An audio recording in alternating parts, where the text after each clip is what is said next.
აქედან აქვს ცოცხლი გატანილი ამ შენობის შესაძენაც და ეს როგორ მოხდა მაშინ? შეპესიანის ჩვეულებრივად და შეპესეთი გავცემთ კრედიტს. როგორ გახდა ტაივანელი ნარკომოვაჭრე ივანიშვილების თბილისის ქონებების მფლობელი? კაცი ნახეთ, თქვენ პირადად ნახეთ პირიმზის გასხვისებისას? ესე ვირბინოთ? რამე დანაშაული ჩაიგვინეთ? ქართულ ბანკმა ორბელიანების მოედანზე ქონება მიყიდა და სესხიც მისცა იმ კაცს, რომელმაც ქიმიკოსი დაატყვევა და ნარკოტიკებს ამზადებინებდა. ეგ იყო ერთ-ერთი ვინც აქ ამფეტამინს ამზადებდა, გამოვარდებოდა რაღაც უხარისხო საწყალი ეს ბავშვები დაიხოცებოდნენ. რატომ არავინ შეისწავლა, რა ფული ირიცხებოდა ივანიშვილების ბანკის ანგარიშზე? ტაივანელი მფლობელი რო ყავდა ამ შეპესას არ უცოდეთ? ნარკოტიკების რეალიზებისთვის ბრალდებული 3 ქვეყანა ეძებს. მე არ ვიცი და გამოიციეს თქვენ და ნახეთ. შაბათის გუნდმა დაადგინა იურისტი, რომელიც ძებნილი ნარკომოვაჭრის გარემოცვას ქონებების ყიდვაში ეხმარებოდა, ახლა იუსტიციის სამინისტროს მაღალ ჩინოსანია. ეს ეკეთებს სამინისტროში? ერთ-ერთი თანამდებობისმიერია მაღალი. რატომ ჩნდება ეჭვი, რომ საქმე გვაქვს ფულის დიდ გათეთრებასთან?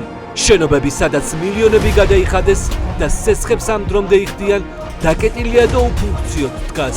შეხება როდის ჰქონდათ ბოლოს? 2 წლის. ვინ გახვია შარში ბიძინა ივანიშვილი? გვარშეცვლილი ძებნილი საქართველოში ოლიგარქს ინვესტორად შეასახეს, თუ თავად იცოდა ვისთან იჭერდა საქმეს? ნარკოდანაშაულისთვის ძებნილი რომ დააკავეს იმ ადამიანმა იყიდა და არ გამოუკლებიათ მისი პიროვნება? საერთაშორისო ჟურნალისტური გამოძიების კვალდაკვალ ნახეთ რა ახალი ფაქტები ვიპოვეთ ჩვენ. ამ მანქანას ისეთი სპეციფიკაციები აქვს, რომელიც ჩვენ არ ვიცით. ჩინური სპეცმანქანები ხალხის დასარბევად. ჩინეთის სამთავრობო კომპანიასთან ხელშეკრულება ვისი მითითებით დადეთ? შაბათის გუნდმა დაადგინა, რომ სპეცტექნიკა ჩინეთიდან საიდუმლო ხელშეკრულებებით იყიდეს. შეიძლება მათ ამ ინფორმაციის გასაჯაროებას არ აწყობდნენ. ვენესუელა, ირანი და ახლა უკვე საქართველო. დღეს 8 საათზე ნახეთ, ვინ კურირებდა სპეცტექნიკის საიდუმლო შესყიდვას. გადაწყვეტილება იმიტომ მიიღეთ ამ ავტომობილების შეძენაზე, რომ ზიანი უფრო მეტი ყოფილიყო. ხალხის დასარბევად მანქანებს, რომელიც ჩინეთიდან ჩამოიყვანეს, ცალკე აქვს ქიმიური ნივთიერების შესარევი რეზერვუარი. 99% შემთხვევებში გრიფიადებს იმიტომ, რომ სახელმწიფოები იყენებენ პრინციპში აკრძალულ იარაღს. 2017 წელს მადუროს რეჟიმმა ვენესუელაში ხალხი სწორედ ჩინური სპეცმანქანები დაარბია. მაშინ ხალხის სასტიკი წესები დარბევა მსოფლიო ალაპარაკა. იყო თუ არა ვენესუელელი დიქტატორის გაკვალული გზა ის, რის გამოც ქართულმა ოცნებამ იგივე ტექნიკა არჩია. მადუროს მაგალითზე გადაწყვეტეთ, რომ ეს ავტომობილები უნდა შეგეწყვეტოთ. ხალხის დასარბევად ჩინური მანქანები. ნახეთ მეტი 8 საათზე. ბატონო მურო, დანაშაულს აღიარებთ, როგორ ჩაითრიეთ ამ სქემაში პატარა ბავშვები. ვინ აიძულებდა არასრულწლოვნებს კრიმინალური ბანდის წევრობას? თქვენ ქმარს საიდან ქონდათ თანხა, არ ინტერესდებოდით? გაშიფრულია გამაოგნებელი სქემა.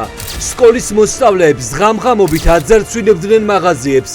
მოპარული კარაქი, ყავა და სასმელი საბითუმო ბაზრობებზე გასაყიდად მიჰქონდათ. მომეწვინე ეხლა ხლე მორჩი ჩემი გეთასოში მეთქი გაინტერით მეთქი მინიმუმ 500 ლარი ეხლა დღეს გჭირდება. ყოველი 100 ლარის მოპარული კარაქიდან ბავშვებს აძლევდნენ 20. გაჭირვებულ ბავშვებს არჩევდა საგანგებოდ? ქვეყანაში წლებით მოქმედებდა 38 წლის მუროს ბანდა.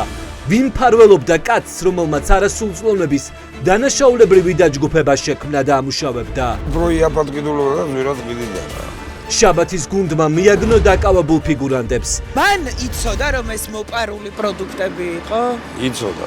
ციხეში გაუშვეს შემსრულებლები, მაგრამ სად არიან ამ დროს მფარველები? გაიგეთ 8 საათზე.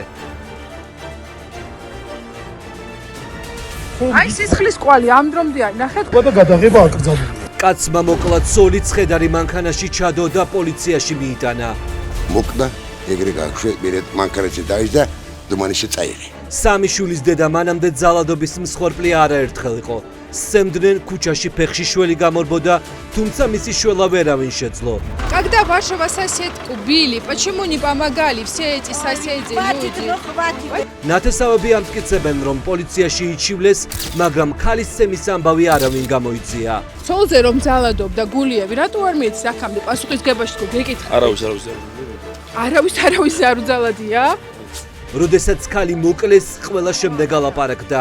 ერთხელ ავტომობილის ნაწილი რკინის ბლაგვის საგანიც კი ჩაარტყა სახეში. მანამდე კი ნაცემი და სახლიდან გაგდებული პედაგოგის ამბავს არავინ იმჩნევდა.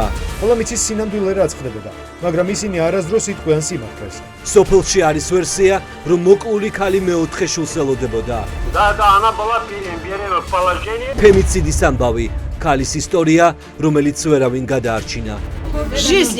ყველა ქალის მოთხოვნა, ვინც აქ არის, რომ მას სამუდამო პატიმრობა შეუფარდონ.